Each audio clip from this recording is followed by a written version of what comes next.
Luxe Paris, métier d'art, métier de luxe. Blandine, bonjour. Bonjour Karine. Vous êtes la fondatrice de l'Artisan du corset. Des corsetiers, des corsetières. D'abord, il y a peut-être uniquement des corsetières en France. Et sur Paris, il en reste pas des masses. Combien vous en avez compté, vous? À Paris, il y en a à peu près une dizaine, je pense. Il y a des corsetiers aussi. Ah, il n'y a pas que des corsetières. Il y a aussi des hommes. Il y a aussi des hommes. Et en France, une quarantaine à peu près. Et oui, et pourtant le corset est revenu un petit peu au goût du jour ces dernières années. On l'a vu sur les podiums, on l'a vu chez quelques grandes maisons de luxe. Vous aviez commencé une formation en musique, mais bon, vous êtes depuis toujours passionné de mode, vous aimez faire vous-même vos vêtements. Qu'est-ce qui vous a fasciné dans le corset ? Le corset, c'est un vêtement un peu particulier. C'est pas donné à toutes les couturières de faire du corset.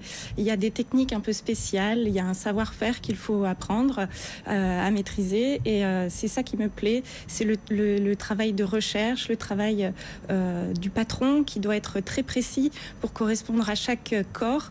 C'est tout ce travail qui m'intéresse et qui m'a passionnée dans le corset. Et oui, on est obligé de faire du sur-mesure véritablement pour le corset. Vous êtes d'ailleurs allé à l'école du corset. Et oui, il existe une école du corset à Paris, passage obligatoire. Pas obligatoire, il y a beaucoup de corsetières qui sont autodidactes ou qui ont fait par exemple des écoles de couture, de costumiers et qui travaillent, qui se sont spécialisés par eux-mêmes dans le corset. Moi je viens d'un autre monde, vous l'avez dit, donc pour en arriver au corset, j'ai commencé en autodidacte et quand j'ai senti mes limites, j'ai fait l'école du corset. Alors qu'est-ce qu'on y apprend? Vous nous avez amené, alors vous en portez un bien sûr, oui. Et alors celui-ci, pardon, si on prend ce joli corset ivoire, tout simple.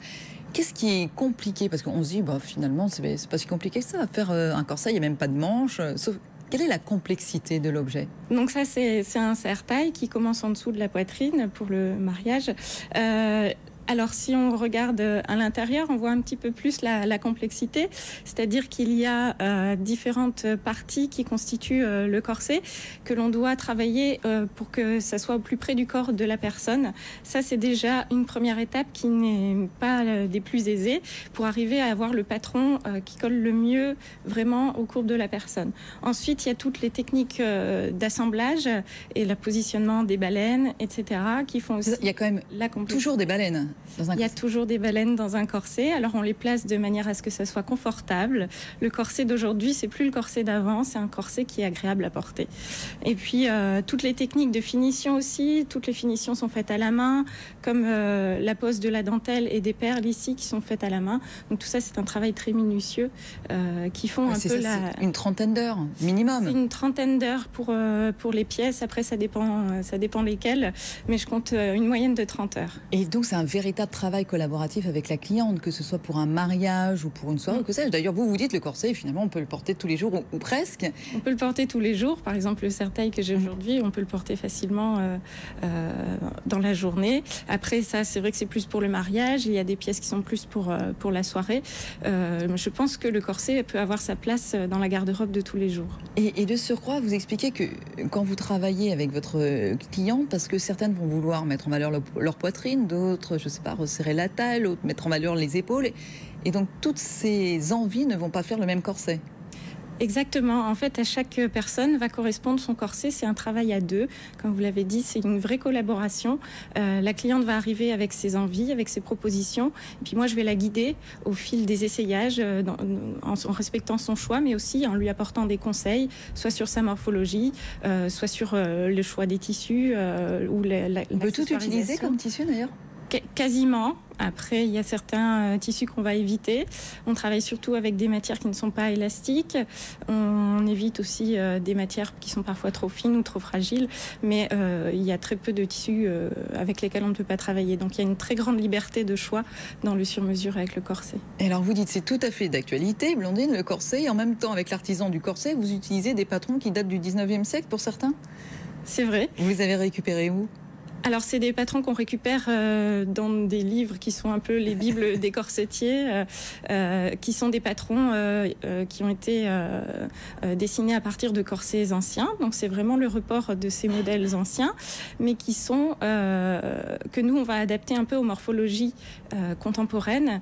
Et après, on fait le travail aussi du sur-mesure, donc aux mesures du patron de la personne, pour que ça soit encore plus près de sa morphologie.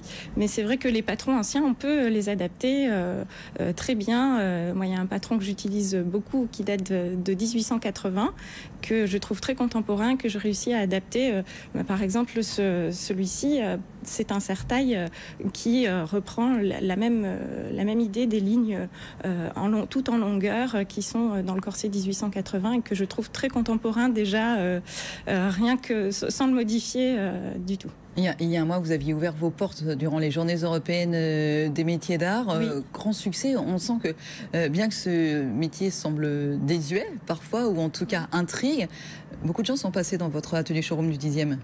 Oui, il y a beaucoup de gens qui sont intéressés pour connaître le savoir-faire, se dire, il en existe encore. Je me souviens d'un monsieur qui est venu disant, moi j'allais dans l'atelier de ma tante à l'époque, il y avait plusieurs personnes qui travaillaient en tant que corsetière.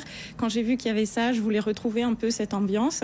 Moi, je travaille seule dans mon atelier, mais il a pu retrouver un peu l'ambiance d'antan parce que c'est vrai que les techniques sont toujours les mêmes. Il y a d'autres personnes qui sont venues parce qu'elles sont intéressées par le métier, pour faire ce métier. D'autres personnes qui étaient simplement des curieux, qui voulaient voir un petit peu à quoi ressemblaient les corsets d'aujourd'hui. Il y a vraiment toutes sortes de personnes qui sont passées pour les Journées européennes. À partir de quel prix on peut s'offrir un corset, l'artisan du corset? Alors, il y a les petites ceintures prêtes à porter qui sont une première entrée dans le monde du corset qui sont à 150 €. Sinon, j'ai une offre spéciale pour les serre-tailles sur mesure à 300 €, à partir de 300 €. Mais quand on veut un corset sur mesure avec tous les choix possibles, il faut plutôt monter 800 000 € pour avoir une pièce à ses mesures et avec tous les choix possibles. Et tout ceci est du travail à la main. Ça s'appelle l'artisan du corset. Merci beaucoup à vous, Blandine. Merci.